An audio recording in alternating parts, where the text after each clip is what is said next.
Bom dia.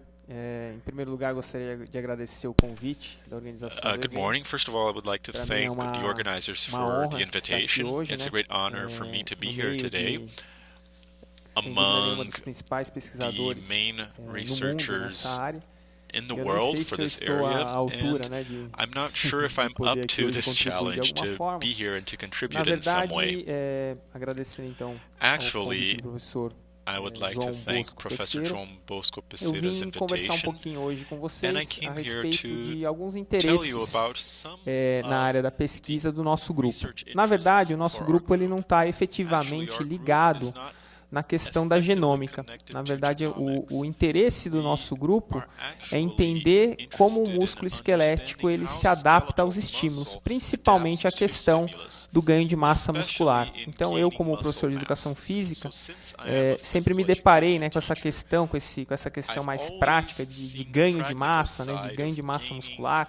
E a gente mass, vê que gaining na weight, prática isso no dia a and dia we das see that academias, dos in centros de treinamento, practice, in atletas, pessoas gyms and fisicamente working ativas with têm uma athletes, dificuldade, né, they de apresentar esse sometimes ganho, ou have algumas pessoas a têm hard mais time facilidade, outras gaining têm this têm muscle. menos, e isso Some people sempre have an acabou easier time, and this me is levando always até essa curiosidade de interested me. entender It's always made como me que o curious músculo to ele se understand adapta how em função aos muscle estímulos, adapts to principalmente stimulus, aos estímulos do treinamento. especially in training. Dentro dessa perspectiva, o nosso grupo So, ele in that aborda essa perspective, questão our group utilizando has tanto modelos tried to approach experimentais this issue quanto with modelos experimental models em seres and humanos, with mais human especificamente com models, treinamento de força, specifically with alguns weight modelos de training. treinamento de força. Então, hoje eu queria some of conversar um those pouquinho a models. respeito de Today, como esses I modelos want to talk a eles bit about estão how envolvidos these com a models expressão are de alguns involved with genes que de expressing alguma some forma genes controlam o which metabolismo somehow control the proteico metabolism e aí in sim, de proteins alguma forma and também then exercendo um somehow controle sobre also a massa controls muscular. muscle mass. Então a ideia hoje é discutir um The pouco idea today is to talk a desses bit mecanismos about these envolvidos mechanisms no ganho de in massa magra. gaining light weight.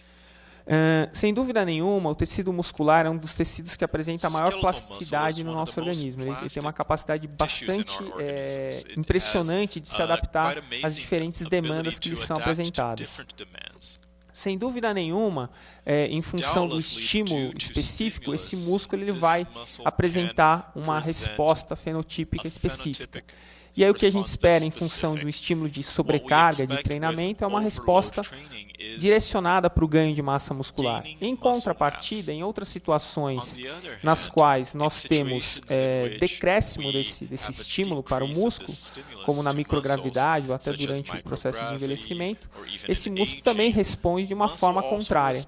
Então, entender esses processos de como o músculo responde parece, sim, de alguma forma estar diretamente associada com a questão da modulação ou da expressão de genes e proteínas que estão envolvidas nesse processo. Bom, diante disso, então, essas diferentes respostas que nós temos do músculo, sem dúvida nenhuma, dependem de uma série de mecanismos que ainda não estão totalmente decifrados. Então, podemos até citar aqui uma ideia de um modelo da caixa preta, onde a gente ainda não entende muito bem quais são os mecanismos envolvidos nessas respostas, mas a gente sabe já hoje que diversos estímulos externos, né, ou diversas demandas que são apresentadas ao músculo, podem, esses fatores externos, modular de alguma maneira as respostas relacionadas à plasticidade do músculo. E aí, sem dúvida, nós acreditamos que, diante desses estímulos, respostas relacionadas à expressão de genes vão ser importantes para modular a direção de resposta do músculo, tanto para a hipertrofia ou quanto para a atrofia. Sem dúvida nenhuma, pensando nesse processo de ganho de massa muscular, invariavelmente nós temos que passar por um processo de síntese proteica. E aí, diante disso, né, nós temos aí, a partir de 2000, uma série de estudos mostrando, né, 97, 98, 99, 2000, mostrando a importância de alguns genes em específico para esse processo, tanto de ganho de massa muscular quanto de síntese proteica.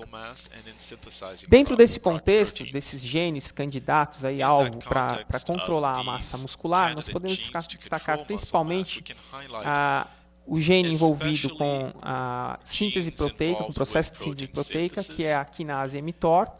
Nós temos um fator de crescimento também, que é a miostatina, e o papel de outras enzimas envolvidas no processo de degradação proteica via proteasoma, que são as E3 ligases. Então, esses genes começam a aparecer como possíveis candidatos a essa modulação da quantidade de massa muscular.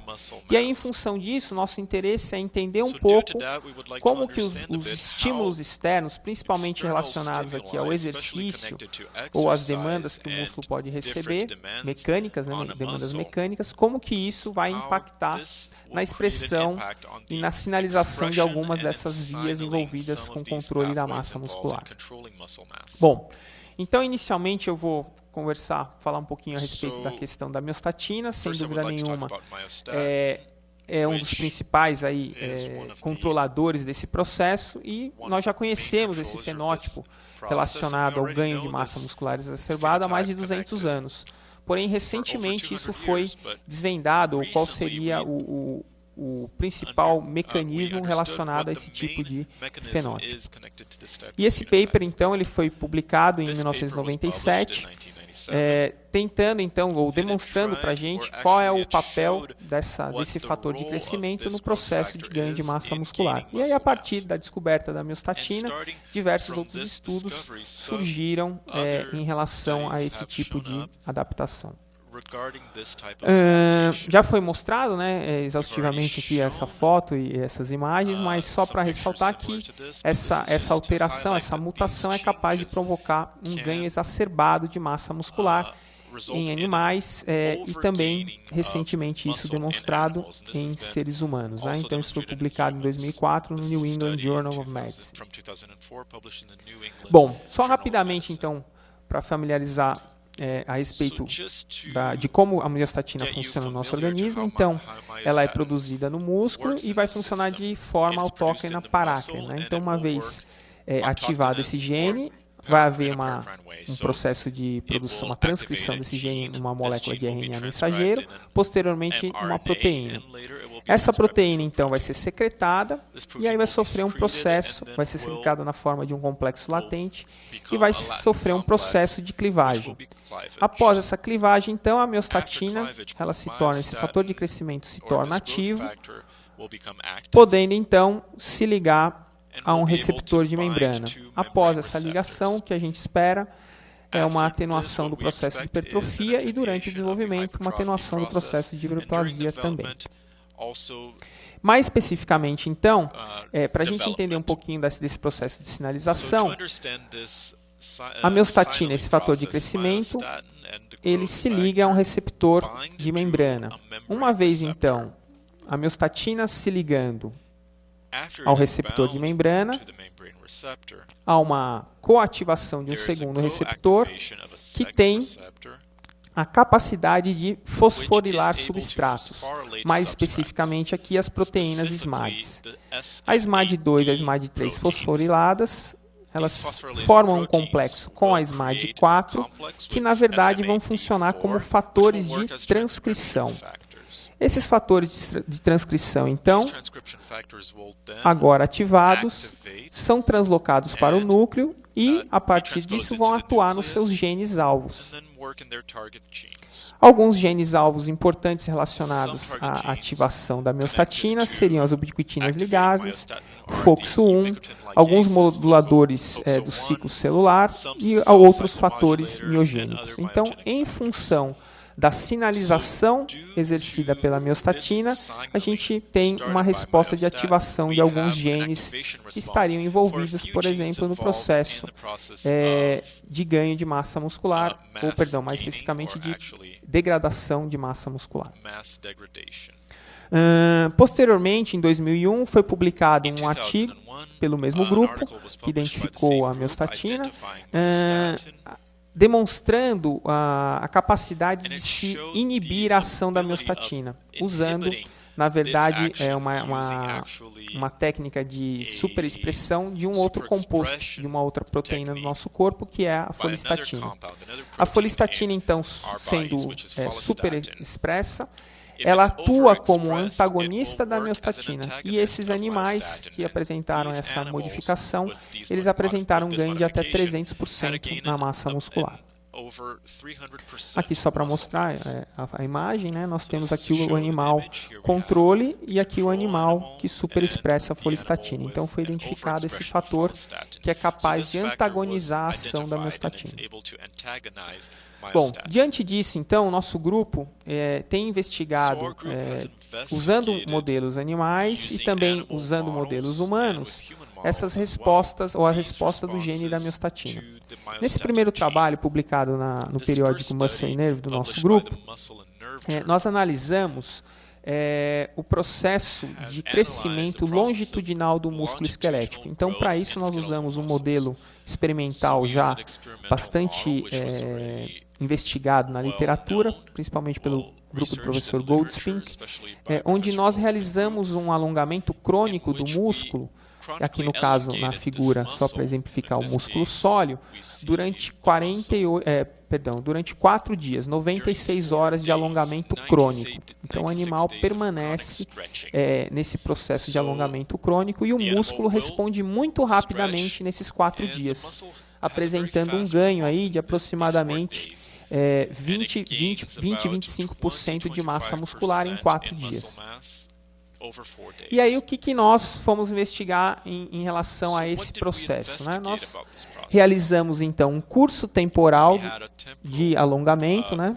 12 horas de alongamento, 24 horas de alongamento, 48 horas de alongamento e 96 horas de alongamento do músculo sóleo desses animais. E o que nós observamos a priori foi um aumento na expressão da miostatina. Então, nas 12 e 24 horas após o processo, durante o processo, né, de alongamento, nós observamos uma resposta de aumento. E aí inicialmente foi um resultado meio que não esperado, porque se nós temos um aumento significativo de 20-25% da massa muscular, o correto seria esperar um decréscimo na expressão de miostatina. E não foi o que nós verificamos, nós observamos um aumento bastante significativo na expressão desse gene após essa manipulação. Posteriormente, seguindo o curso temporal desse alongamento, nós observamos de forma curiosa um decréscimo em relação ao pico de 24 horas e que foi continuando, né, esse decréscimo foi ainda evidenciado nas 48 e nas 96 horas. É importante destacar que em 96 horas nós já temos aí 50% da expressão em relação ao momento zero. Então houve realmente uma curva, né, de expressão, tendo um pico e depois uma descendente. Posteriormente, para tentar explicar isso, nós buscamos algumas explicações alternativas e nós verificamos que a miostatina, o gene da miostatina é extremamente responsivo ao cortisol. E no caso aqui, nós dosamos no animal que está sendo submetido a um processo relativamente estressante de alongamento crônico, nós submetemos a análise do plasma desses animais e verificamos um aumento significativo na concentração de corticosterona até as 12 horas iniciais. Então, nós acreditamos que o estresse inicial causado pelo protocolo de alongamento contribuiu para elevar a expressão de miostatina nesse início. E, posteriormente, à medida que os animais vão se adaptando a essa nova situação, a corticosterona vai apresentando um relativo decréscimo e também vai se normalizando a partir das 24 horas. Então, nós acreditamos que esse pico inicial na expressão de miostatina foi decorrente do estresse causado pelo protocolo, mas que depois se atenuou à medida que o animal se acostumou a essa situação. Nós também investigamos nesse mesmo estudo a expressão da folistatina, do antagonista da miostatina. O que nós observamos nesse estudo foi um aumento bastante significativo aqui em relação aos inibidores ou às proteínas que atuam como inibidores da ação da miostatina. Então, os antagonistas de miostatina sofreram um aumento bastante considerável na expressão em função desse protocolo. Então, o que nós inicialmente concluímos a partir dessa investigação? Que a miostatina, ou a sinalização exercida pela miostatina, ela é importante ou ela está envolvida nesse processo de ganho longitudinal de massa muscular, totalmente diferente aí do processo radial, né? E nós observamos que o alongamento crônico de 96 horas é capaz de promover, a partir de 48 horas, um ganho significativo na massa do músculo esquelético. Nós também observamos que o alongamento é capaz de modular de forma, ou exerce uma regulação descendente na expressão de miostatina, principalmente nos últimos estágios do nosso protocolo. E a miostatina teve um papel, os antagonistas de miostatina foram dramaticamente regulados de forma ascendente em função do nosso protocolo. Então a gente começou a observar aqui um papel importante desse fator de crescimento em modular o processo de crescimento longitudinal do músculo. Posteriormente, a partir das evidências, né, que demonstradas nesse trabalho, usando o processo de oclusão vascular, o nosso grupo teve a curiosidade de investigar como que essa estratégia inovadora de treinamento, ela modula o processo de crescimento e também e como isso teria um impacto sobre a atividade ou a expressão da miostatina, da via de sinalização da miostatina. Então, só para quem não conhece esse trabalho, ele foi publicado em 2006, onde, na verdade, esses pesquisadores japoneses utilizaram um método de oclusão vascular. Então, eles, na verdade, utilizaram um treinamento de caminhada, e aqui está descrito o processo de treinamento, né, o protocolo de treinamento, 2 sessões por dia, 6 dias por semana, 3 vezes por semana, 5 sessões de exercício de 2 minutos a 20%. Só que esse exercício ele era executado com oclusão vascular. E o que eles verificaram em resposta a esse protocolo? Em 3 semanas, eles evidenciaram um ganho significativo de massa muscular e um ganho significativo de força.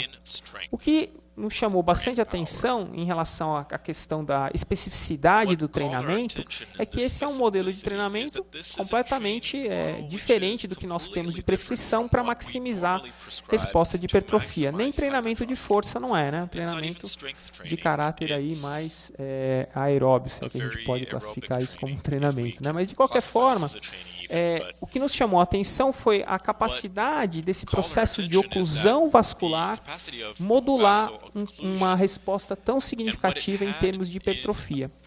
E aí, a partir disso, na nossa ideia, nós fizemos um certo link, né? Se a oclusão promove ganho de massa muscular, de alguma forma essa oclusão poderia modular a expressão de miostatina ou dos componentes relacionados à via da miostatina.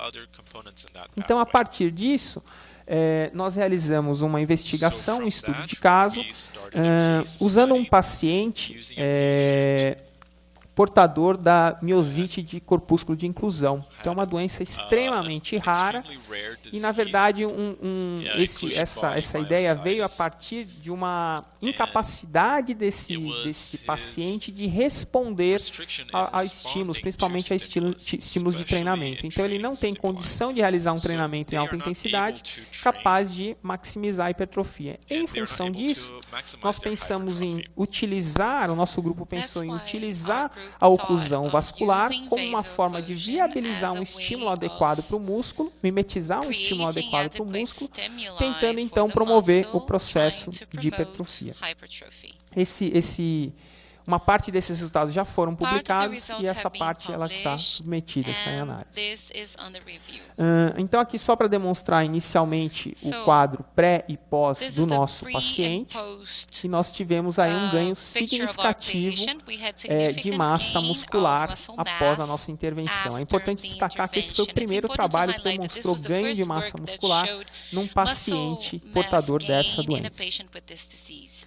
E aí nós associamos, né, essa intervenção com oclusão. Depois eu vou falar um pouquinho com mais detalhes, explicar melhor como foi o protocolo num segundo momento da apresentação.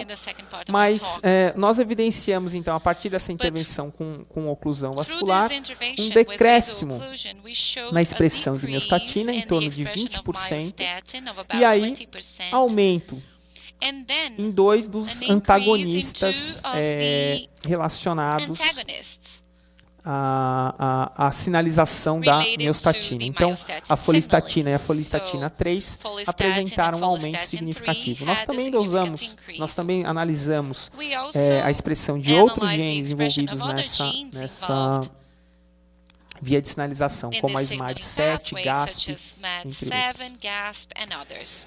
Bom, o que nós com concluímos a partir dessa investigação? Que o treinamento de força com oclusão vascular promoveu ganho de força e ganho de hipertrofia num paciente com miosite de corpúsculo de inclusão, ressaltando que esse foi o primeiro trabalho que demonstrou ganho de massa muscular num paciente desse tipo.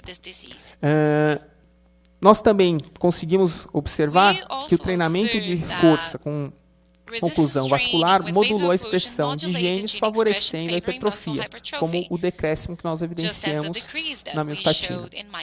E os antagonistas da miostatina também sofreram regulação ascendente após a nossa intervenção com treinamento de força e oclusão vascular. A partir, então, desse estudo, nós resolvemos investigar, nosso grupo resolveu investigar novamente a intervenção de treinamento de força com restrição do fluxo sanguíneo, porém agora em indivíduos saudáveis. E esse trabalho foi recentemente publicado no Medicine Science Sports and Exercise em 2012. Então, pelo título, mas o nosso trabalho já está mais ou menos trazendo a mensagem principal, que o treinamento de força com oclusão vascular promoveu um decréscimo na expressão de miostatina. Então, da mesma forma que nós observamos isso no paciente com miosite, nós também observamos a mesma resposta indivíduos saudáveis. Então, nessa amostra, nós usamos estudantes de educação física, fisicamente ativos, com experiência no treinamento de força. Então, aqui, inicialmente, eu estou mostrando o ganho de força na extensão do joelho e a área de secção transversa da coxa. Então, o que nós observamos inicialmente? Nós temos 3 grupos. Um grupo que foi treinado de forma em baixa intensidade. E essa baixa intensidade foi 20% do valor de 1 RM. Um grupo que foi treinado em baixa intensidade, ou seja, 20% do valor de 1 RM com oclusão vascular, então é esse grupo do meio, com restrição do fluxo sanguíneo.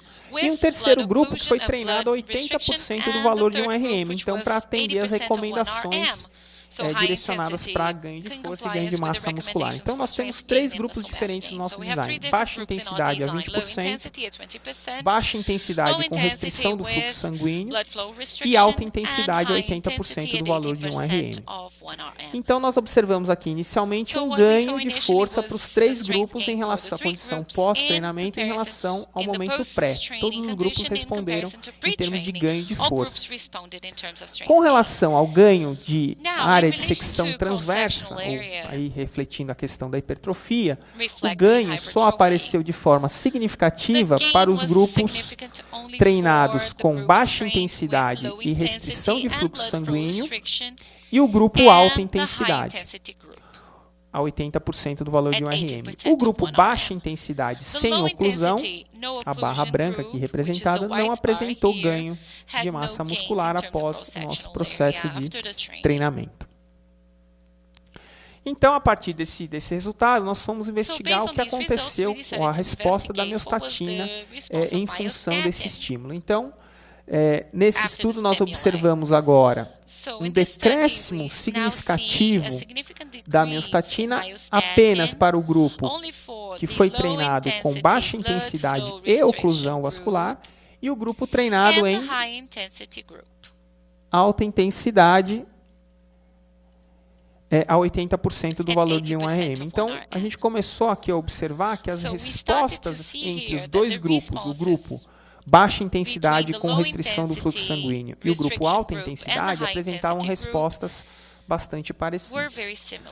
Nós também analisamos aqui outros componentes, como o receptor para miostatina, activina 2-beta, e apesar de o gráfico mostrar que uma tendência de queda, ela não foi considerada estatística. Nós também analisamos os antagonistas da sinalização da miostatina, a folistatina e a folistatina 3. E nós observamos que a folistatina ela foi responsiva a todas as intervenções de treinamento, inclusive as de baixa intensidade. Então, em comparação ao pós-treinamento, houve aumento significativo na expressão desses antagonistas da miostatina. E aí, como conclusão, nós observamos que o treinamento de força realizado com oclusão vascular em baixa intensidade, ressaltando 20% do valor de 1 RM, promoveu ganho de força e ganho de hipertrofia também, em comparação ou com um resultado muito similar ao que foi observado no grupo treinado em alta intensidade, 80%. O grupo baixa intensidade com restrição, com oclusão vascular, e o grupo alta intensidade, eles promoveram alterações na expressão de genes relacionados com a sinalização da miostatina, favorecendo o ganho de massa muscular, como exemplo, o decréscimo na expressão da miostatina e o aumento na expressão dos antagonistas dessa via. A miostatina, e aí, a terceira conclusão, os antagonistas da miostatina sofreram regulação ascendente após o treinamento de força, e isso foi para os 3 modelos. Bom, com relação agora ao segundo gene de interesse aqui na nossa discussão, rapidamente então descrever e falar um pouquinho a respeito do papel da quinase mTOR no processo de síntese proteica. Então, na verdade, o nome da quinase se deu a partir do isolamento de uma toxina numa bactéria na ilha de Páscoa, e aí que acabou recebendo, dando esse prefixo do nome de Target of Rapamycin, que seria Nós já conhecemos então a localização, o gene, já temos todas essas identificações aqui. Mas o que é importante então destacar é que a quinase mTOR ela está relacionada com sinalização de diversos processos, mas principalmente aqui no nosso caso de interesse no processo de síntese proteica e de crescimento celular. E aí dentro desse universo, nós temos fatores que são capazes de inibir a ação da quinase e fatores que são capazes de modular positivamente a ação dessa quinase. Ela, então, seria um dos principais fatores para maximizar a síntese proteica. Eu vou passar aqui rapidamente só pela via, sem perder muito tempo, mas uma vez ativada o receptor IRS1 por um fator de crescimento, por um hormônio, nós temos a fosforilação da PI3 quinase e, consequentemente, a fosforilação da quinase AKT. Ela vai resultar, então, também numa série de fosforilações que, no final, vão ter como fim da ação uma estimulação da quinase mTOR. Essa quinase, por sua vez, tem um papel muito importante no processo de síntese proteica. Então, aqui só tornando a história um pouco mais curta, uma vez a sinalização sendo ativada, a quinase mTOR forma um complexo proteico que é capaz, então, de fosforilar substratos que estão envolvidos ou que vão, de alguma forma, maximizar a tradução de proteínas. Em consequência disso, nós teríamos uma maior síntese proteica, que é a base do processo de hipertrofia. A quinase mTOR também forma um outro complexo com uma outra proteína, não raptor, mas rictor, e que tem uma alça ascendente de regulação sobre a quinase AKT. Bom, com relação a isso, nós também decidimos investigar usando o mesmo modelo de alongamento crônico, o papel dessa quinase. Como foi feita essa abordagem? Na verdade, nós tratamos os animais com rapamicina, que é o inibidor da quinase mTOR, e alongamos o músculo. E o que nós observamos? Que os animais tratados com rapamicina, na verdade, o animal tratado, o grupo de animais aqui tratados com rapamicina e submetidos ao alongamento, eles têm uma atenuação do ganho de massa muscular. Então, através dessa abordagem, nós observamos que a inibição da quinase mTOR através do tratamento de rapamicina atenua o ganho de massa muscular nos animais que foram tratados por essa droga.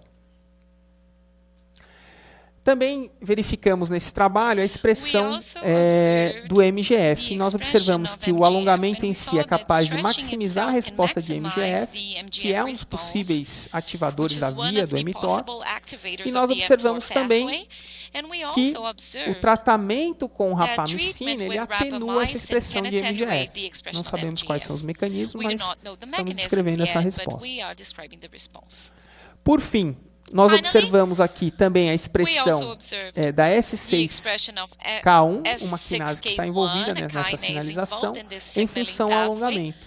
E houve uma atenuação dessa sinalização nos grupos, ou na expressão desse composto, dessa enzima, nos grupos tratados com rapamicina. Bom, voltando então naquela ideia do modelo de oclusão vascular, nós também investigamos o efeito desse modelo de oclusão na via do mTOR. Então, inicialmente, nós temos um trabalho de 2007 que já demonstrava isso, né, que a restrição de fluxo sanguíneo durante o treinamento de baixa intensidade era capaz de ativar componentes da via do mTOR, e aqui está demonstrada essa maior fosforilação 3 horas após a sessão de exercício de força com restrição do fluxo sanguíneo. E isso foi acompanhado com um aumento na síntese proteica. Então, esse primeiro trabalho já dava um suporte na ideia de que a oclusão vascular, de alguma maneira, é capaz de mexer com quem? Com a atividade da via da mTOR. Então, em função disso, nós investigamos naquele paciente também com portador da miosite os efeitos dessa intervenção de treinamento em baixa intensidade com oclusão na resposta de genes relacionados à via do mTOR. Então, só agora, voltando um pouco na ideia, a miosite ela é uma doença extremamente rara, ela promove um quadro inflamatório crônico no músculo, ela é idiopática, promove um severo catabolismo muscular, uma severa perda de massa muscular e perda de força em consequência disso. É importante destacar que as atividades da vida diária, a qualidade de vida nesse paciente, elas ficam muito deterioradas em função dessas modificações, e que muitas vezes impossibilita estratégias de treinamento mais agressivas nesse tipo de paciente. Então, só para caracterizar o nosso caso de estudo, o paciente tem 65 anos, o VO2 já demonstra que ele é um indivíduo extremamente incapacitado de realizar atividade física, e nós utilizamos um protocolo que varia muito na literatura, mas nesse estudo nós usamos um protocolo de 50% apenas de oclusão, usando 3 exercícios para membros inferiores, 3 séries de 15 repetições. No início, é importante dizer que esses exercícios eram realizados sem carga nenhuma. A gente foi fazendo uma progressão bem leve em relação à carga desses exercícios. O nosso paciente foi treinado por 12 semanas, duas sessões por semana. Nós realizamos a biópsia no vasto lateral e analisamos a área de secção transversa, alguns testes de performance e a expressão de alguns genes. Aqui não é o nosso paciente, é claro, mas é só para ilustrar aqui o treinamento e conclusão, para quem não conhece. E aqui os resultados que eu já mostrei previamente, de ganho de massa muscular,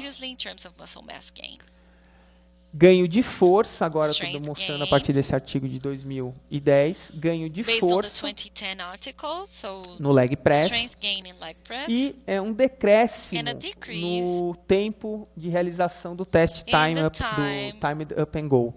Então, isso demonstra uma maior capacidade em realizar atividades da vida diária, né? Claro, e além disso, os relatos do paciente que foram muito positivos em relação à estratégia.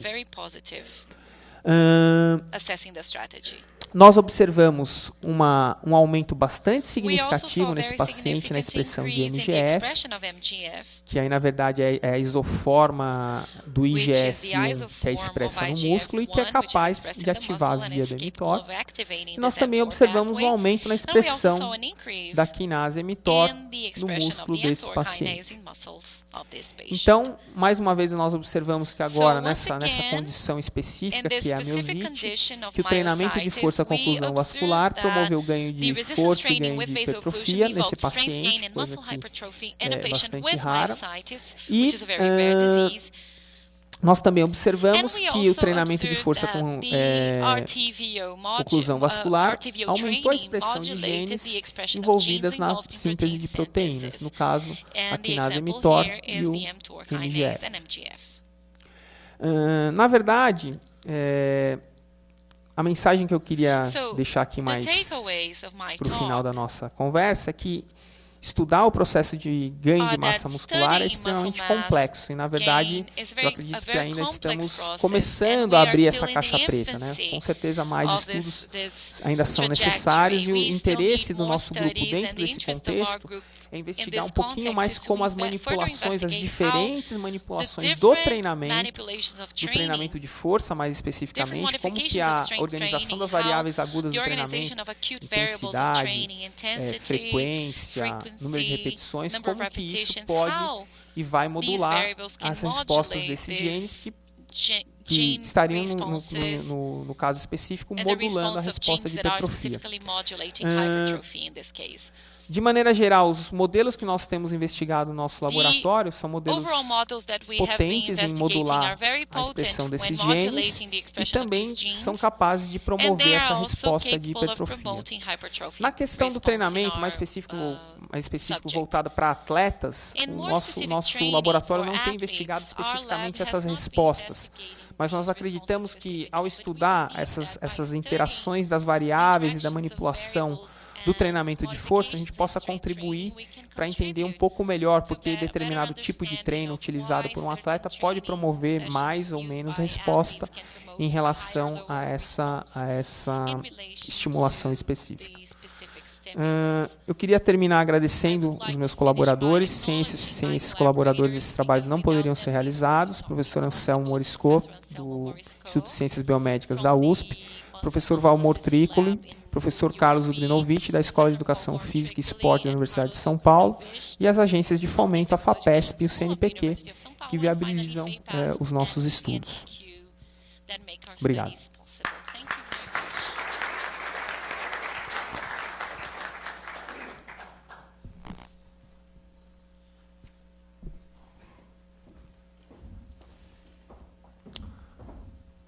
Queria dar os parabéns pela sua palestra.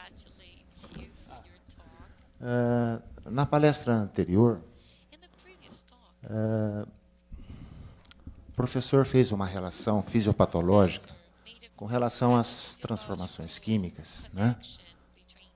Mediada por alguns marcadores que ele identificou durante e após o exercício de resistência, exercício aeróbico, com relação a mecanismos angiogênicos e a sua relação com o neoplasma.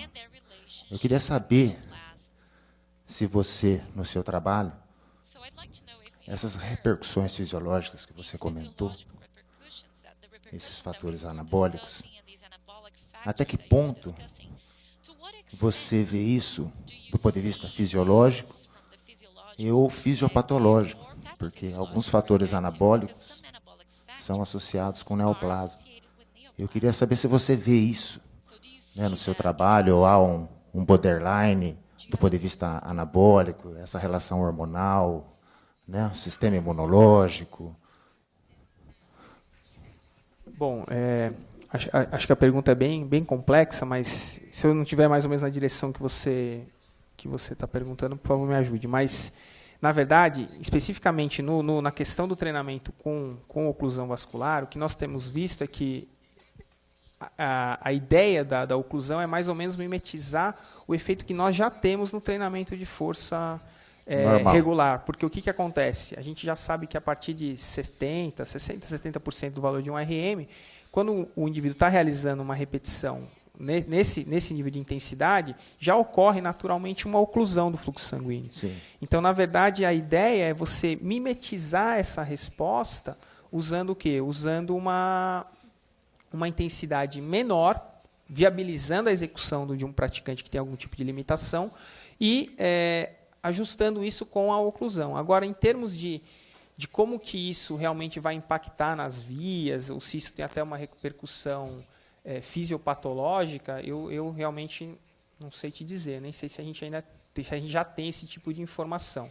Mas, na verdade, o que hoje está sendo bastante demonstrado é que a questão da hipóxia, né, da falta de oxigênio causada pela oclusão, ela vai ser capaz de ativar fatores que são expressos em função desse estímulo e, em relação a isso, nós temos a ativação da quinase emitor e que isso explicaria, então, por que a oclusão potencializaria essa resposta de síntese proteica. Agora, as repercussões clínicas disso, impacto no sistema imunológico, até de câncer, alguma coisa nesse sentido, eu realmente não tenho, não é o nosso foco de investigação, eu realmente não tenho uma resposta para te dar.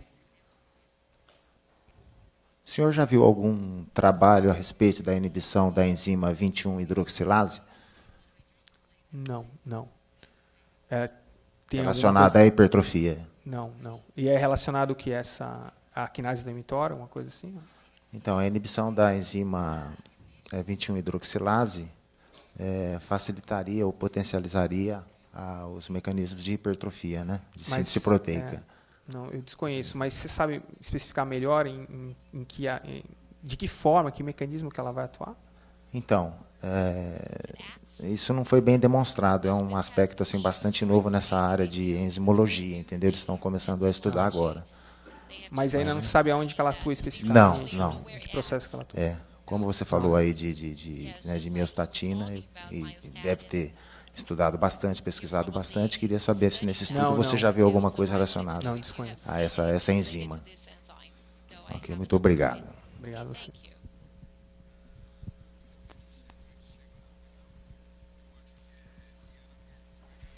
Bom, primeiramente, parabéns, Marcelo, pela apresentação e pelos dados, né, que o grupo vem coletando e vem publicando, né. Um comentário que eu queria fazer, inclusive escutar de você uma dúvida que eu tenho, é porque você mostrou claramente que é complexo, né? A regulação da massa muscular envolve vários mecanismos e que às vezes até são mecanismos que vão reforçando um ao outro e estimulando a hipertrofia. E você mostrou um hoje, que era o caso da miostatina, que ele inibe. Então, minha primeira dúvida, e eu queria um comentário seu, baseado no que eu vou falar agora, é sobre qual que é o papel biológico da miostatina, né? É um mecanismo que é regulado por uma outra proteína. Então, a gente vê hoje, por exemplo, em modelos animais, quando a gente inibe e tem um processo de crescimento muscular, não necessariamente acompanhado pelo aumento de força. E no treinamento de força, a gente viu uma redução dela envolvido com ganhos de massa muscular. Por que eu digo isso? Hoje a gente tem disponível fármacos que vão estar inibindo desde bloqueadores do receptor ou inibindo a produção dela. Isso extrapolando para a performance, né? O que vai acontecer no futuro em relação a isso, aos atletas. Então, eu queria que você me falasse, existe um papel biológico importante da miostatina e a questão da performance, como que a gente vai lidar com isso para frente? Será que é importante estar inibindo ela da forma que a gente vê com fármacos, porque pelo treinamento a gente tem a inibição dela, mas a gente tem aumento de mTOR, aumento de IGF, redução de outros componentes que têm um papel biológico importante. Ótima pergunta. Então, assim, eu vou dar a minha opinião em relação então ao que você está ressaltando. Eu acredito que a miostatina, sim, tem um papel biológico importante nesse processo, mas não o único. Né? Não é o salvador da pátria, não é o único modulador. Mas, com certeza, ela é um agente importante. Com relação a essa questão da inibição, sem dúvida nenhuma, a inibição da miostatina por algum fármaco ou por o desenvolvimento de alguma tecnologia para se inibir isso, sem dúvida nenhuma há um grande interesse, né? Então tem um anticorpo já sendo desenvolvido e testado, acho que isso foi recentemente testado em seres humanos, mas que realmente, como você destacou aí, parece que não houve um ganho funcional, mas é importante ressaltar que esse primeiro teste foi realizado em portadores de distrofia muscular. Então é importante só caracterizar isso. E também relembrar que existe um trabalho de 2003, um trabalho inicial, que agora eu não vou lembrar o autor, mas de 2003 eu tenho esse trabalho, que testou esse anticorpo, eles até chamaram inicialmente de GA16, que seria um anticorpo capaz de se ligar à miostatina e impedir a ação dela, né? Tipo um propeptídeo, o propeptídeo já faz isso, né, da miostatina. E eles evidenciaram nesse estudo de 2003 ganho de força acompanhado com ganho de massa muscular. Então, nesse estudo, que foi bastante interessante, eles conseguiram associar as duas respostas. Então, não houve treinamento e os animais foram os animais foram tratados com o inibidor e aí eles reportaram ganho de área de secção transversa e ganho de força, numa magnitude de em torno de 20%, 25% para os dois.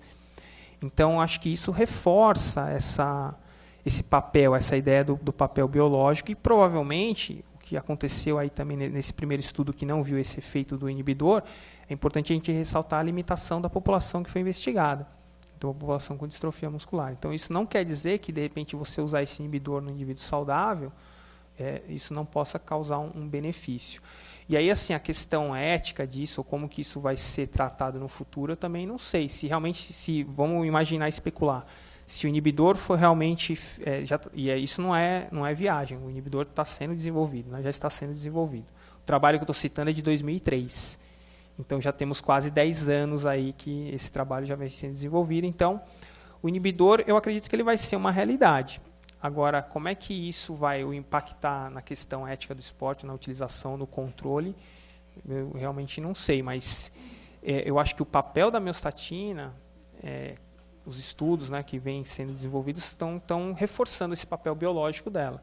Só que é importante também a gente destacar muitas vezes que a gente se prende muito na questão específica da miostatina. Ela é um fator, mas a via de sinalização ela tem uma série de componentes. Então, por exemplo, se a miostatina, muitas vezes a gente vê em alguns estudos, né, tem variado na literatura, alguns estudos demonstrando, até no nosso laboratório, que a miostatina, dependendo do momento que você faz a coleta, a biópsia, e você vê aumento, uns estudos reportam um decréscimo, então isso tem uma certa variação, mas tudo bem, você pode até ver que a miostatina aumentou. Mas se você analisa só a miostatina, você não tem um panorama da via. Pode ser que a miostatina tenha aumentado, mas a GASP, as folistatinas podem ter aumentado 10, 15 vezes mais. Então, esse aumento pode ser contraposto. Eu acho que a gente tem que olhar isso como um sistema biológico complexo. Então, a própria sinalização da miostatina ela vai ter mecanismos de controle de feedback, né, até de feedback negativo. Então, eu não também comentei, mas dentro da sinalização que é feita via SMADs, nós temos SMADs inibitórias, como as SMADs 7 e a SMAD 6. Então, nós temos visto também nos nossos estudos que essas intervenções de treinamento de força ou de sobrecarga mecânica pelo alongamento, elas também aumentam muito a expressão da SMAD 7. Então, essa SMAD 7 ela é capaz de interferir na formação daquele complexo SMAD 2, 3 e 4 para sinalizar a transcrição. Então, como é um sistema biológico, como qualquer sistema biológico, é muito complexo, né? Então, tem várias alças de regulação. Então, analisar só um gene, né? Só uma proteína, só um fator de crescimento, nunca vai te dar um panorama adequado do que está acontecendo lá no músculo, né? Provavelmente ainda tem muito mais coisa acontecendo lá que a gente não tem nem ideia. Tem alguns estudos também do nosso grupo que nós investigamos vias, por exemplo, que estão muito envolvidas no câncer, no crescimento celular, que é a via do Wnt. Nós verificamos modulações bem interessantes de resposta na expressão desses genes em função do treinamento de força, e aí favorecendo o ganho de massa muscular e ganho de força. Então, eu acredito sim que tem um papel, mas que não é único. É um papel que é extremamente, como você mesmo ressaltou, que muitas vezes se sobrepõe, né? Tem um overlap das vias, um crosstalk das vias, que acaba, de alguma forma, todos esses efeitos confluindo para a resposta no músculo, mas que, sem dúvida nenhuma, é um processo bastante complexo.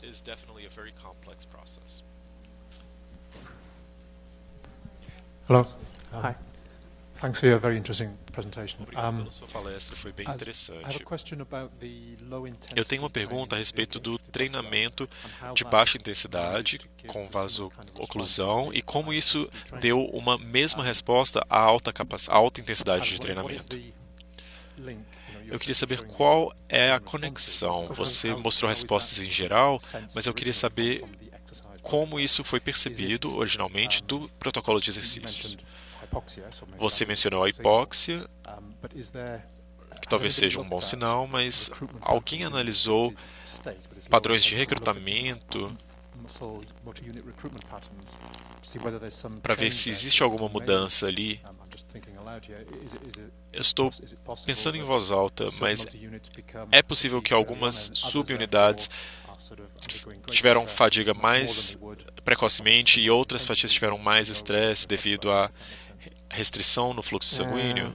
I will apologize due to my poor English. I'm gonna answer in Portuguese. Desculpa, eu vou ter que responder em português, mas foi uma boa pergunta. Eu vou responder em português que eu me sinto mais confortável, mas a pergunta foi muito interessante. Na verdade, dentro da perspectiva ali mais metabólica, dizendo assim, a questão do fluxo sanguíneo, da hipóxia, na nossa opinião, ali parece ser um fator que aproxima, o que torna os dois estímulos parecidos, mas sem dúvida nenhuma o que você ressaltou é verdade. Então já foi demonstrado isso, que a questão da oclusão, ela altera o padrão de recrutamento de fibras, e isso com certeza vai ser uma explicação importante para aproximar os ganhos de força. Eu acho que aí tem um link muito forte disso. Eu acabei não comentando muito porque eu foquei mais na resposta de hipertrofia, mas sem dúvida nenhuma isso é verdade. Então, a partir do momento que a restrição ela é implementada, já é sabido que isso altera o padrão de recrutamento das fibras, e isso poderia ser uma explicação que estaria aproximando os dois estímulos. E aí, adicionalmente a isso, nós teríamos a hipóxia como um fator mais metabólico ali, local, para determinar essas respostas.